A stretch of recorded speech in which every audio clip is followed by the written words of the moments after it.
Hello everyone, welcome back to shine classes. First of all good evening to everyone. सभी के साथ शुभ संध्या, राधे राधे, जय श्री कृष्णा। कैसे हो दोस्तों? बढ़िया हो? उम्मीद है आप बढ़िया होंगे। आइए चलते शुरुआत करते हैं आज की इस क्लास की। क्या पढ़ना है हमें? हम यहाँ पर क्रांति के बारे में पढ़ रहे थे। तो क्रांति में दो टॉपिक हमने किया था और आज जानेंगे कि जो नेता और नायक इसमें शामिल थे ना, वो कौन कौन थे, क्या हुआ उनके साथ, उनके बारे में थोड़ी थोड़ी टिप्पणियां हैं जो जरूर जानेंगे। क्योंकि कभी कभी हो सकता है कि प्रश्न ये बन जाए कि इस क्रांति के 1857 की क्रांति के जो प्रमुख सेना नायक वगैरह थे उनके नाम लिखिए। तो वो चीज़ हमें लिखनी पड़ जाएगी, इसलिए हम उस चीज़ को हम यहाँ पर देखेंगे और परिणाम को भी जानेंगे कि आखिर हुआ क्या। तो तैयार है जानने के लिए कि इस क्रांति के बारे में इतनी सारी चीज़ें हुई हैं, तो रिजल्ट क्या निकला। चलिए शुरुआत करते हैं आज की इस क्लास की। आप शाइन क्लास मैं हूँ शालिनी। जितना हो सके उतना चैनल को सब्सक्राइब करिए और टाइम पर आने का प्रयास करिए। आपकी क्लासेस प्रॉपर तरीके से चल रही है, आपको हर एक चीज़ बताई जा रही है और फोर्थ सेमेस्टर हम बहुत अच्छे से कवर करेंगे और हर चीज़ को पढ़ेंगे। ओके फ्रेंड्स, चलिए आइए जानते हैं टॉपिक में। तो जो नेता नायक की बात थी ना, वो यहाँ पर आप देख सकते हो। सबसे पहले नाम यहाँ पर कोई नाम का क्रम नहीं है। अब बस ये है कि कई सारे लोग, क्योंकि बहुत ये जो जंग छिड़ी थी ना, अलग अलग जगह से थी। अब बहुत सारे लोग इसमें होंगे तो कोई क्रम की बात नहीं कि यही लीडर थे, ऐसा कुछ नहीं। सब जगह से अलग अलग। अब सबसे पहले जो नाम आता है वो है बहादुर शाह जफर का। इनके बारे में जानेंगे। तो कह सकते हैं कि जो शाह जफर जी थे ना, भारत में मुगल साम्राज्य के अंतिम सम्राट थे। भारत में मुगल साम्राज्य के अंतिम सम्राट थे। तो एक क्वेश्चन तो आपको अलग सेक्शन का भी मिल गया।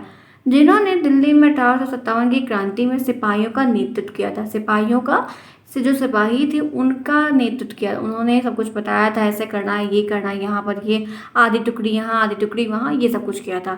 लेकिन इस युद्ध में दिल्ली के क्रांतिवीरों की हार हुई थी और इसके बाद बहादुर शाह जफर को अंग्रेजों ने ब्रिटिश भारत के वर्मा प्रांत के रंगून जेल में भेज दिया था। तो रंगून की एक जेल है, ठीक है, जिसको इन्होंने बहादुर शाह जफर को वहां पर भेज दिया था क्योंकि हार हो गई थी। जहां कैद में रहते हुए 7 नवंबर 1862 को इनकी मृत्यु हो गई थी। तो ये देख सकते हैं कि बहादुर शाह जफर ये मुगल साम्राज्य के अंतिम सम्राट थे, सेना नायक थे।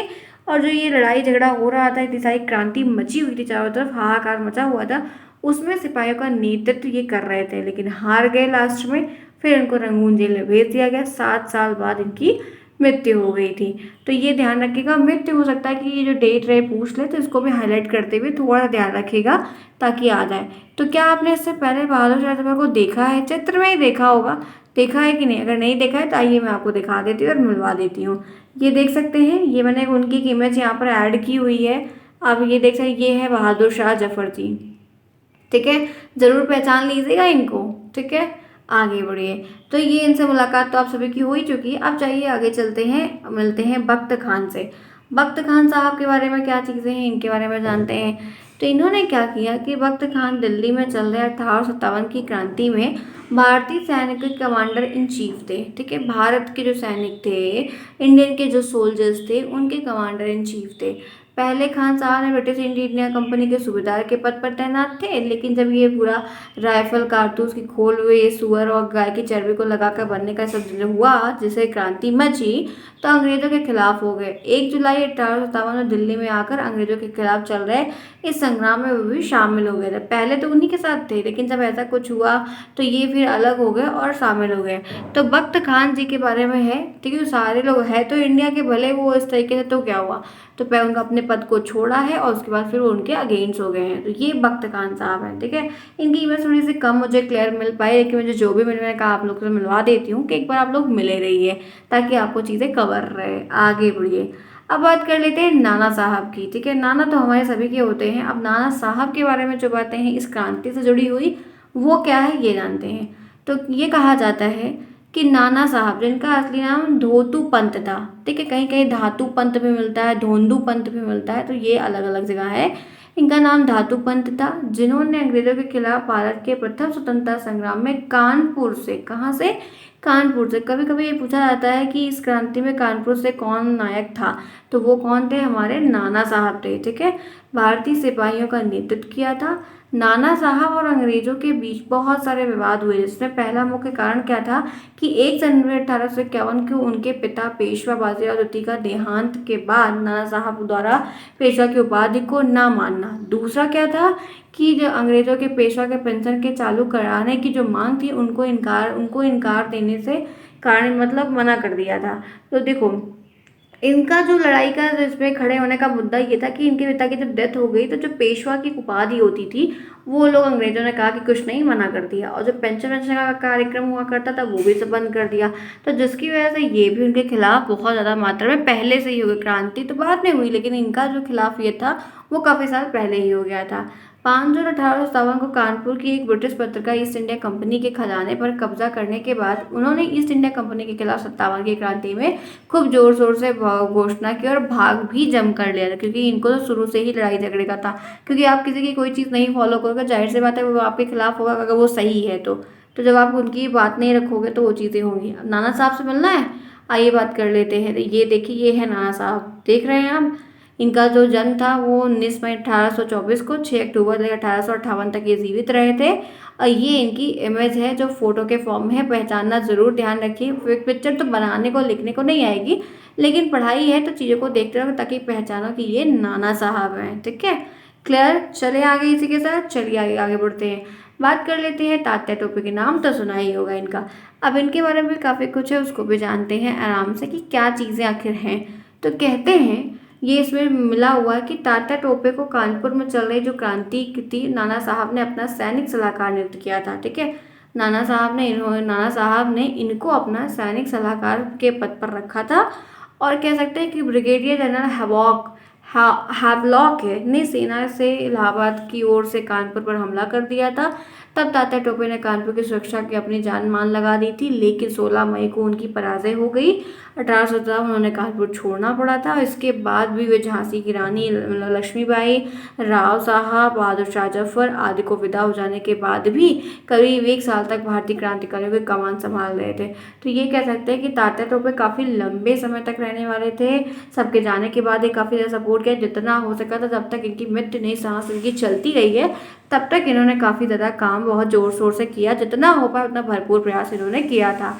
तो तात्या टोपे से आइए मैं आपको मिलवा देती हूँ। ये है तात्या टोपे, आप सभी यहाँ पर देख रहे हैं ये कौन है, तो ये है यहाँ पर तात्या टोपे। ठीक है, इनके बारे में ये आप देख सकते हैं कि इमेज है, नहीं मिला है तो आप यहाँ पर इस वीडियो के थ्रू ज़रूर मिल लीजिए। और इनके बारे में देखिए, कभी कभी छोटी छोटी बातें पूछ लेगा, कौन कौन शामिल है, कौन क्या था, कहाँ से था, तो वो इसलिए मैं आपको यहाँ पर क्लियर सारी बातें बता रही हूँ। ठीक है, चलिए इसी के साथ आगे बढ़ते हैं। बात कर लेते हैं बेगम हजरत महल की, ये भी इसमें शामिल थी। ये ज़रूरी नहीं है कि पुरुष वर्ग ही शामिल थे, इसमें महिलाएं वर्ग भी काफ़ी ज़्यादा सम्मिलित थी। रानी लक्ष्मीबाई के बारे में आप जानते भी हैं। अब जानते हैं बेगम हजरत महल के बारे में, समझ में आ रही है चीज़ें, क्लियर बताइएगा। इसलिए मैं आप सभी को कहती हूँ कि कमेंट बॉक्स में ज़रूर बताओ। आप कमेंट बॉक्स में जितनी बातें लिखते हो मुझे दिखती है, पता चलता है कि कौन क्या कह रहा है। वाजिद के कमेंट आते हैं, नूर के डेली कमेंट रहते हैं, ठीक है, शिवेंद्र के डेली कमेंट्स रहते हैं, और भी काफ़ी शालिनी के डेली कमेंट्स रहते हैं।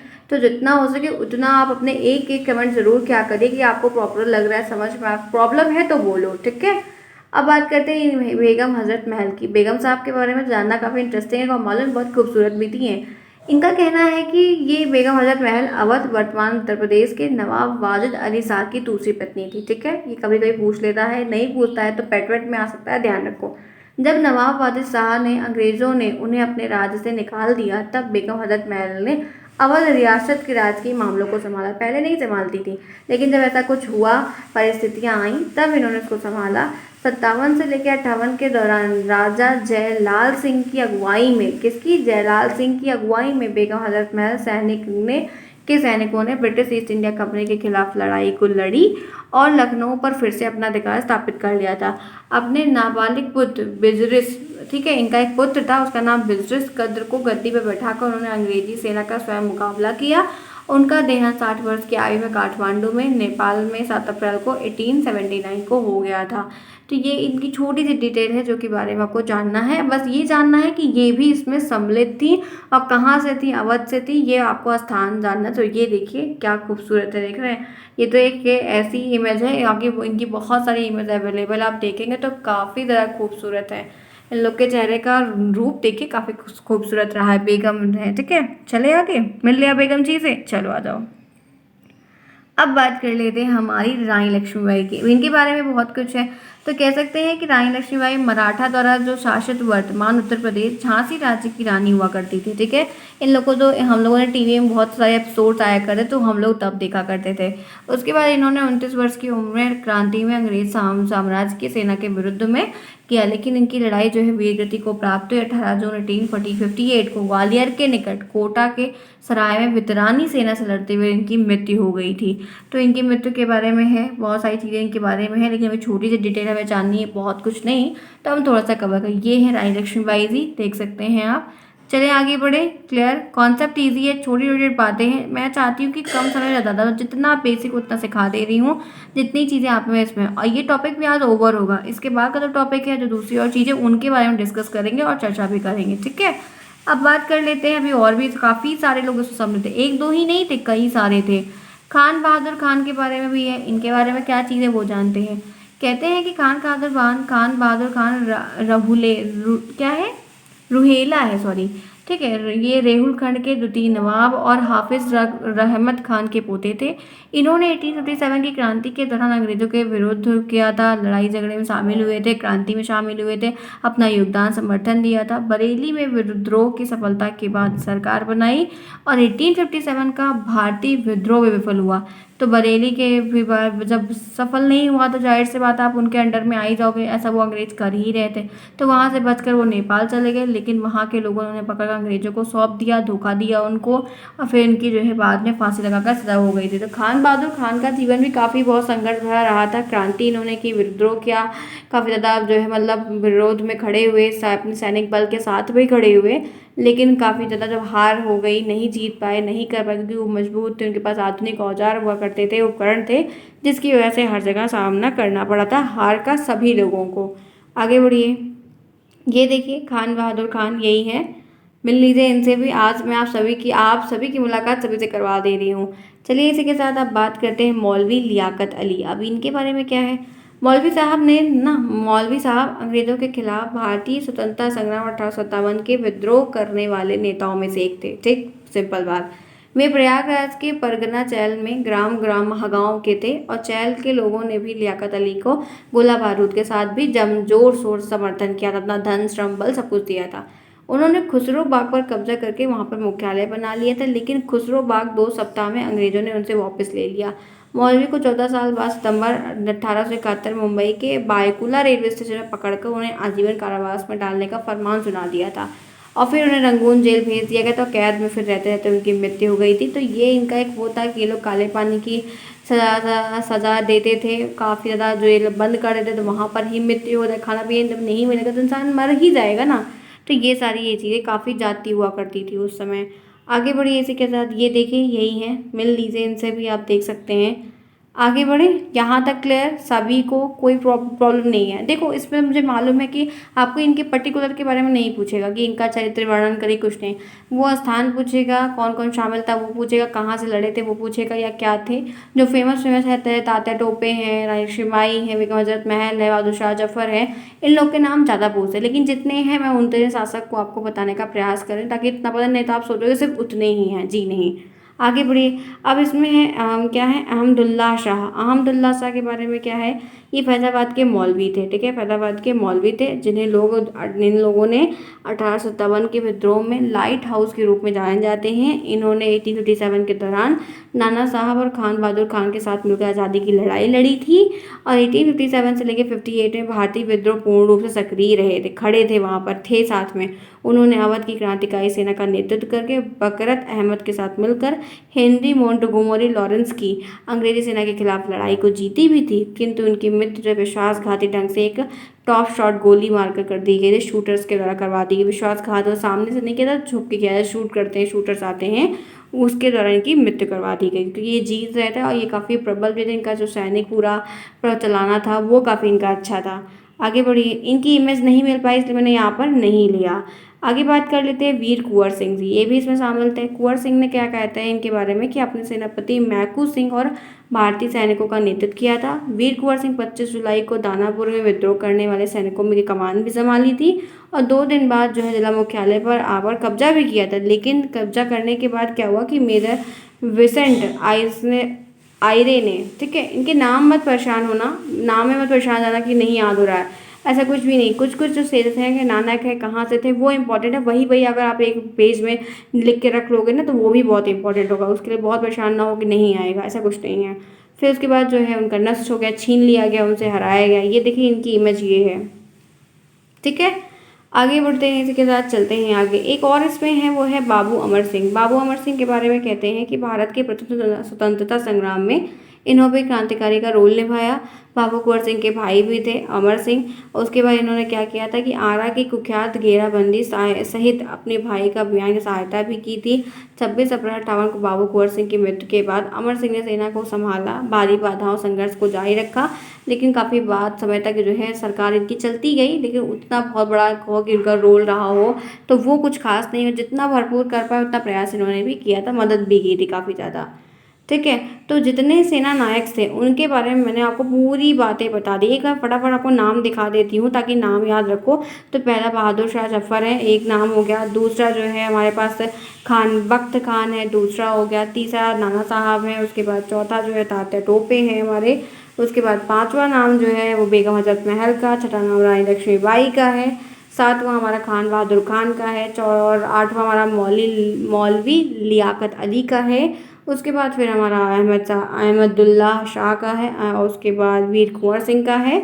और लास्ट नाम जो है वो बाबू अमर सिंह का है। तो ये ध्यान रखना होगा आपको, ठीक है। अब बात कर लेते हैं कि इतना बड़ा संग्राम, लड़ाई झगड़ा सब कुछ हुआ तो परिणाम क्या है, ये प्रश्न आता है। ये इंपॉर्टेंट है, नोट डाउन कर लीजिएगा कि यहाँ पर पूछा जाएगा कि 1857 के विद्रोह का जो परिणाम निकला वो क्या निकला। देखो ये हिस्ट्री है बहुत बड़ी फ्रेंड, सीधी सी बात आप खुद जानते हो। अगर अभी यही चीज़ आपको यूपीएससी के अकॉर्डिंग पढ़नी होती तो समझो कि हमने कुछ नहीं पढ़ा इसमें। लेकिन हमको डीएलएड में छोटे छोटे प्रश्न बनते हैं, हमें थोड़ा सा लिखना भी रहता है, उसके हिसाब से सही है। लेकिन और कोई किसी कॉम्पिटेटिव एग्जाम के हिसाब से सही तो बिल्कुल नहीं सही है। ये क्लास बिल्कुल भी नहीं सही पड़ेगी, क्योंकि हमें उतना डिटेल में इसमें मैंने नहीं बताया, क्योंकि आएगा नहीं। अगर मैं बता भी दूँ अभी तो आपके डीएलएड में हेल्पफुल नहीं करेगा।